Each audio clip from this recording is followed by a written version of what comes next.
So we're going to go over week 2 activity. I'm already signed in to RStudio, but let me remind you that it's DreamHigh RStudio, and you simply log in. Usually you have a bit of a mess. I like to start fresh. So I remove or close down the tabs with my R Markdown file. I clean up my console with the Control L. And then in terms of the global environment, I get rid of everything that's there with the broom because if I should forget to load something or do some kind of calculation, that variable might already be in here and I'll get confused and my results could end up being wrong. So I'm going to remove everything. So let's start at home and we'll go into the Dream High 2026 directory, and we're already in week 2 with the clinical data activity.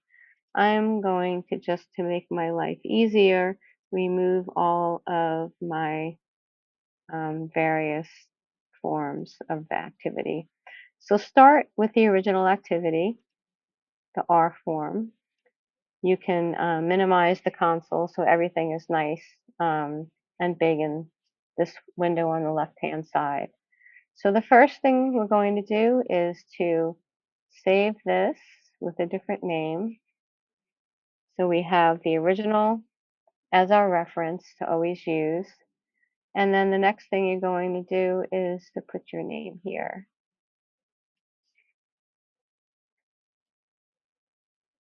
and check the date. You could put the date, but summer 2026 is fine. So why this activity matters, I've asked that you read this. Previously, we looked at car data, and last week you had this exercise where you looked at a very small subset of the patients.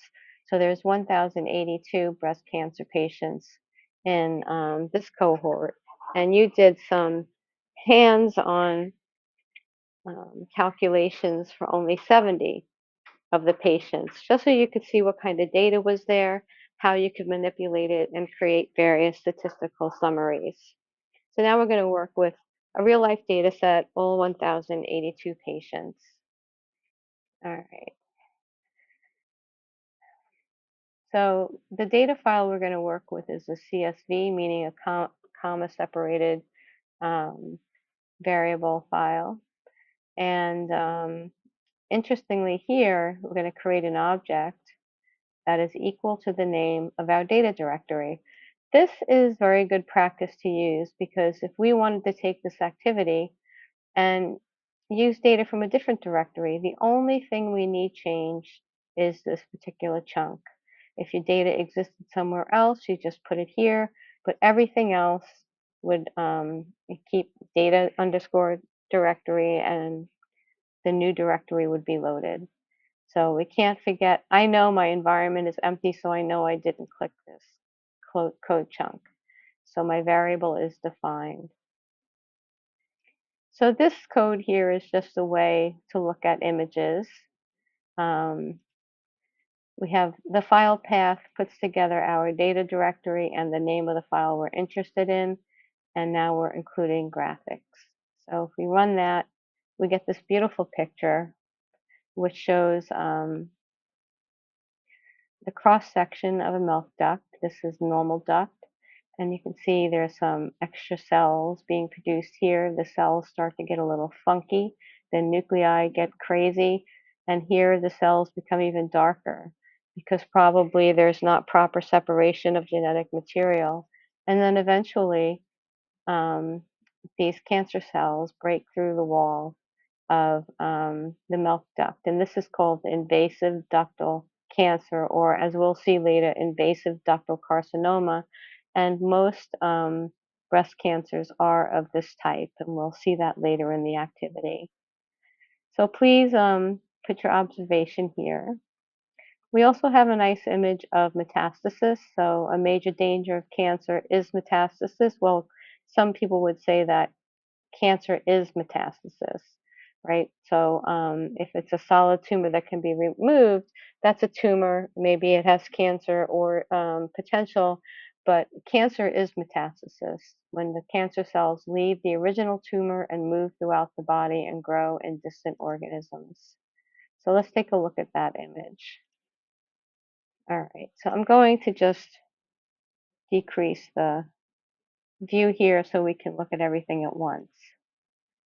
All right, so in image 1, that's here in this cycle, we have tumor cells acquire invasive properties and attach from the primary tumor.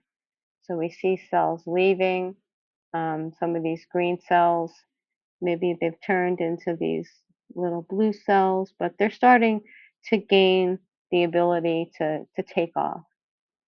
The cancer cells migrate through surrounding tissue and invade nearby blood vessels.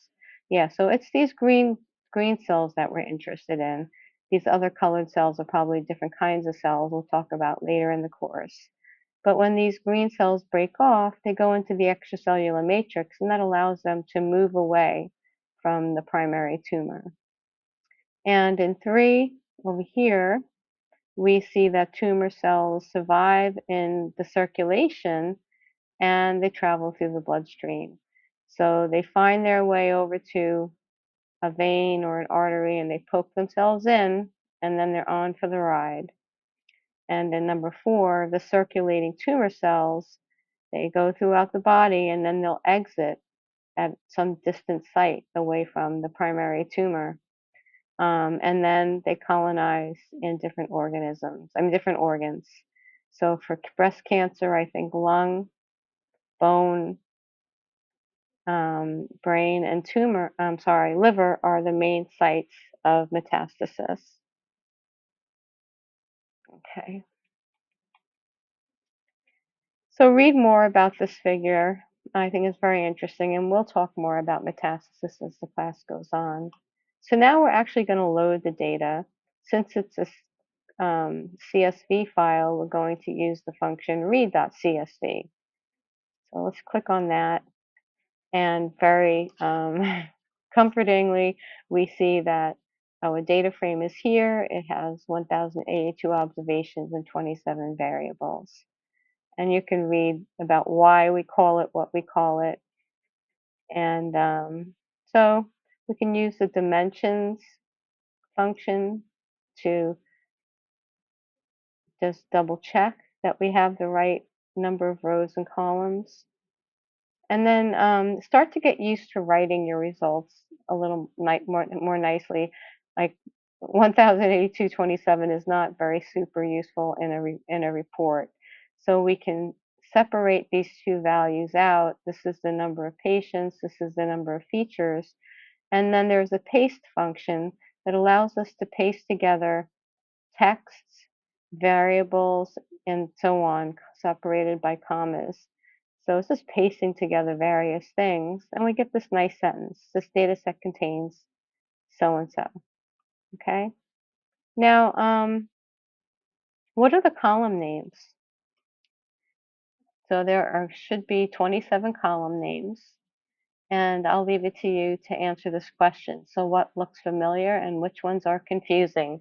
I have many ones in here that are confusing for me. Instead of looking at the top, the first few rows, let's just look at the entire data frame with the view function. So you looked at 70 patients. If we scroll down all the way to the very bottom, you see we have 1,082 patients here. And I believe that you received all of these columns in your reduced data set. You can scan across and look at them this way.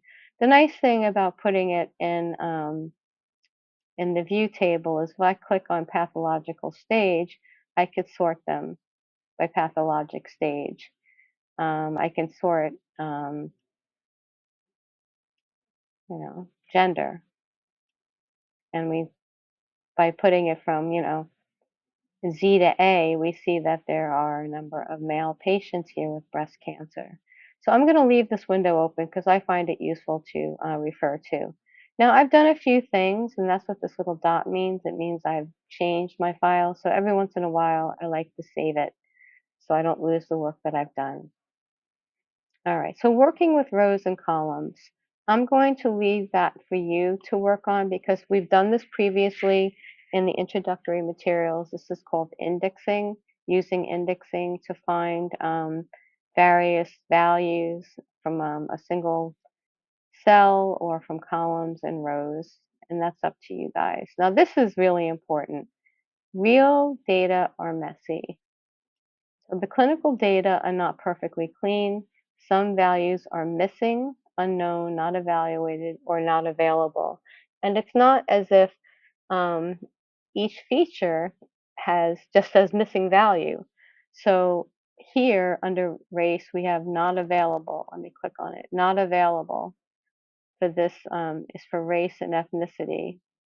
Now, if I click on, let's see, there's a lot of not available, so that's good. If we go, so under initial diagnosis method, we have a couple of extras. It says discrepancy. So they didn't record a value. And then a lot of not availables again. So let's go down to the estrogen receptor status. So here we have things that are not evaluated and indeterminate. So they couldn't tell from the staining that they did. But the point here is that not everything is called a missing value.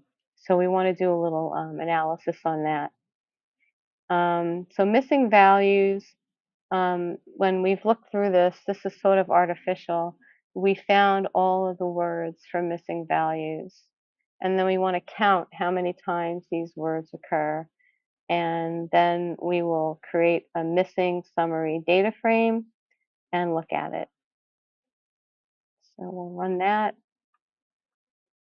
Okay, so these are the different features, and click over. These are the ones that all have missing variables. Okay, great. We know that most of the features have missing variables. I'm not seeing a summary here. I'm wondering why. Okay, let's see what the next code chunk says. All right, this is more useful. This is a bar plot, and it's telling us how many missing values there are for the different features. So let's see. I'm gonna kick this out so I can see it more clearly. All right. So the largest number of missing values are for initial treatment, one of the receptor statuses, ethnicity, nodes, so on and so forth. But above the very top are ethnicity and race. And this is important. We can't know what ethnicity and race is for these patients because they didn't report. But some people feel that if they're not in, perhaps a privileged class like white and non-Hispanic, that they may not reach, they not receive the same level of care. So they don't want to report their race and ethnicity.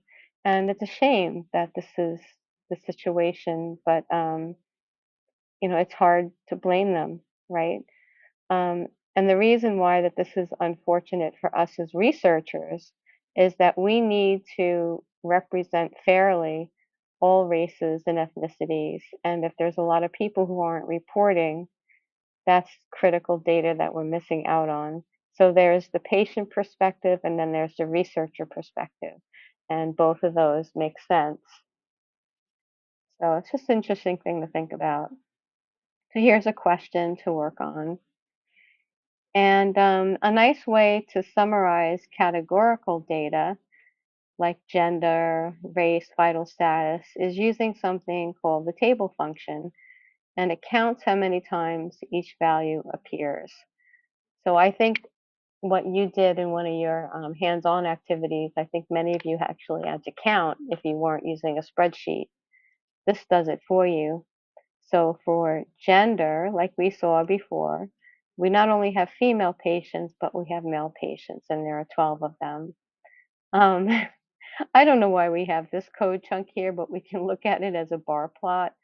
That's not very helpful to me because it's most females and very tiny number of males. That's a silly bar plot. This is not a good way to use a bar plot.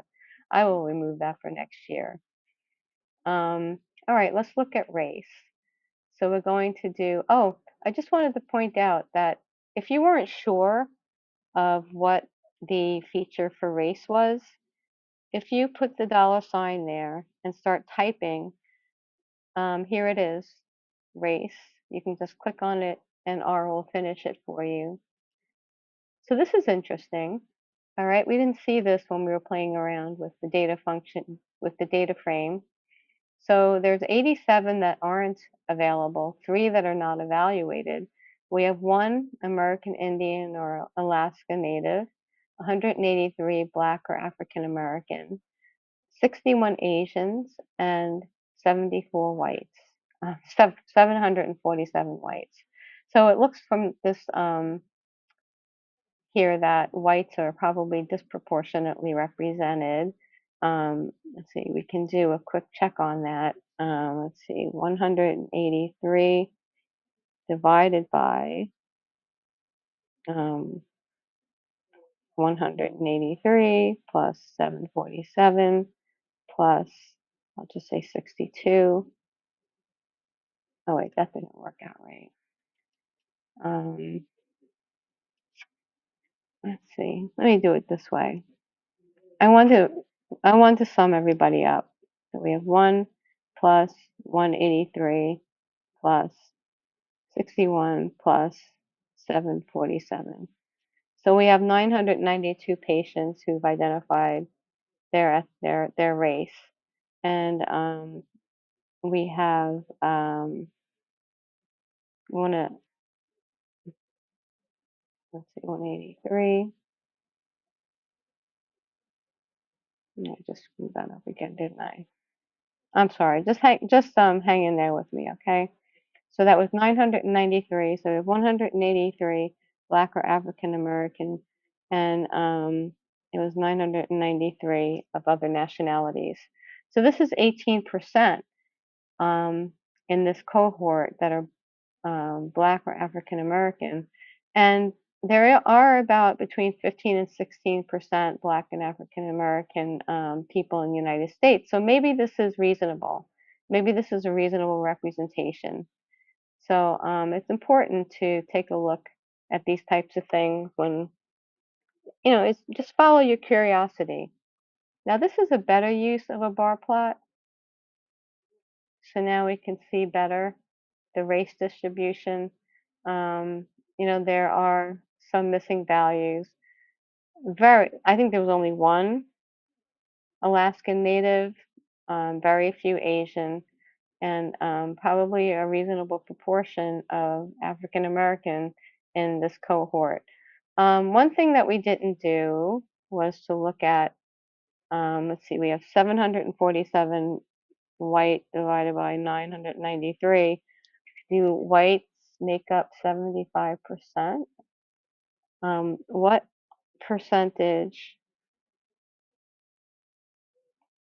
of Americans are race white? It's about 72%, but still, whites are, overrepresented here, and that's probably at the expense of Asians and Native Alaskan natives. Okay, so answer these questions, and this is the same thing. We can use summary instead of table for numerical variables. Let's take a look at what a summary is.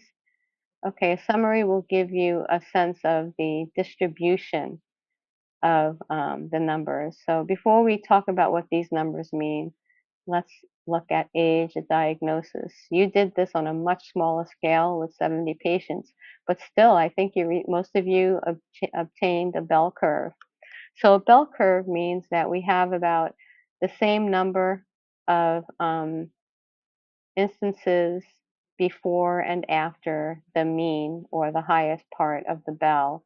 And the way that we know that is that the mean and the median, the average is also the mean, are pretty similar.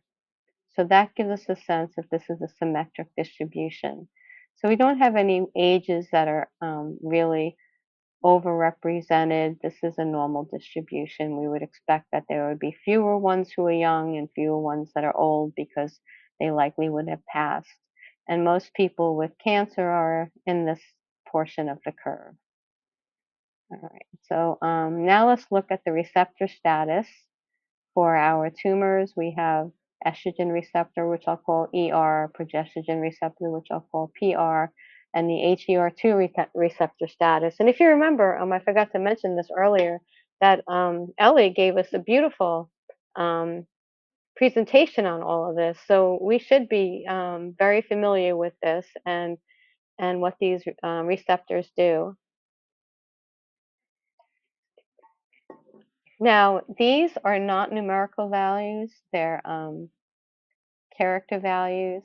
So we're going to use the table function here. We're not going to use the summary function. So for estrogen receptor status, we find that we have many more positive than negative. Estrogen ER positive versus ER negative. And we can do a little bar plot. Again, not super helpful. We know that we have probably, what is it? What would you say? I don't know, 3 times as many positives as we have negatives. I guess maybe a bar plot's useful here. Sometimes it's useful. People like numbers and some people like spatial. So different ways of viewing the data is helpful. So we'll do a table for PR, and we see again that there are many more positive than negative. We can do a table for HER2. And this is interesting because we have many more negative than we have positive. So only 161 patients have positive HER2 status. So now we're going to combine conditions. So a powerful part of data analysis is selecting patients who meet more than one condition. For example, how many patients are both ER positive and PR positive? I'm going to go through this in a little bit of detail to help you through it. So we're going to call the new variable ER positive, PR positive, and we're going to take our breast cancer clinical data frame, and then we're going to create a condition in the first position, which is for rows. And then here's the comma, and after that it's empty. So we're going to pull out all columns, but we're going to look for those rows where the estrogen receptor status is positive. And then we put an and, this is a logical and the progestogen receptor status is also positive. So we're taking all the rows out where we have PR positive and ER positive. And let's see what we have. We have 672 that are both ER positive and PR positive. Now, just for fun, let's try putting this operator in. I think this stands for OR. So this is going to give us how many patients have ER positive or PR positive. And let's see what we get there. We get 813. So it's a different number. So they either have it, one or the other. So now we'll go back to what we had before. So we have 672, and before we found 689 PR positive and 796 ER positive. So since this is 689 for PR positive, and we're finding 672 ER positive, PR positive, almost all of the PR positive patients are also ER positive. Okay, and then we're practicing writing this out nicely. You can, look at the paste function and work it through yourself. So now we want to expand on what we did here by having the two conditions. to having three conditions because we want to find the samples that are triple negative. So again, we start with our data frame, and the first position corresponds to rows. So we have the estrogen receptor status equal to negative and progesterone receptor status equal to negative and HER2 receptor status is negative. So I just want to point out, why do we have two equal signs here? Because that's the logical construct to say that this feature is equal to negative. If you just use the single equal sign, you would turn in, it would actually be an equals. So everything here, all receptor, ER receptor statuses would become negative, and you don't want that. So this is called the logical form of the identification. All right, so let's run that. And we find that we have 114 where all three are negative. And that's interesting. Let's see, let's just take a quick look. So we had 554 negative HER, 340 PR negative, and 236 ER negative. So it seems like the lower number is being driven by the negative ER receptor status. But we have altogether only 114 triple negative breast cancer patients, which, as Ellie described to us, is probably a good thing because triple negative breast cancer is very hard to treat. Okay. And then we can convert it into a percentage. So 114 divided by 1082 is about 10% of our data set. We're going to come back to that when we look at gene expression data. So now we're going to look at relationships between variables. So far, we've summarized one variable at a time, but clinical questions often involve relationships between variables. So we're going to make a table with estrogen receptor status and vital status together. Let's see what that looks like. Okay, now we're combining two conditions. So we're finding that vital status is alive or dead, and ER status is either missing or negative and positive. So a large percentage of both negative and positive ER are still alive, and a smaller amount have passed.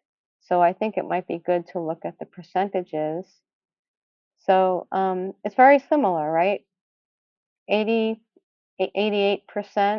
of ER positive is still alive, and 83% of ER negative are still alive. To me, that's pretty close. There's also something here called a mosaic plot, which is like a bar plot, you'll see. It's a bar plot, but it's showing us negative and positive and dead. So here are the negative ER receptor status, the positive ER receptor status, and the unknown. And that's for the alive is the dark, and the light color is for dead. And again, you look at negative and positive ER, and alive and dead is a similar proportion between the two. Okay, so answer your question here. Now let's look at histological type. So histology describes what the tumor tissue looks like under a microscope. So if we click that here, this is what we find. So we already talked about infiltrating ductal carcinoma, and there's 774 patients with this type of histology. So let's just go back to the very beginning. So this is the invasive ductal cancer. That's what we mean by infiltrating ductal carcinoma. So Just replace invasive with infiltrating. They're both very similar, okay? And I made a picture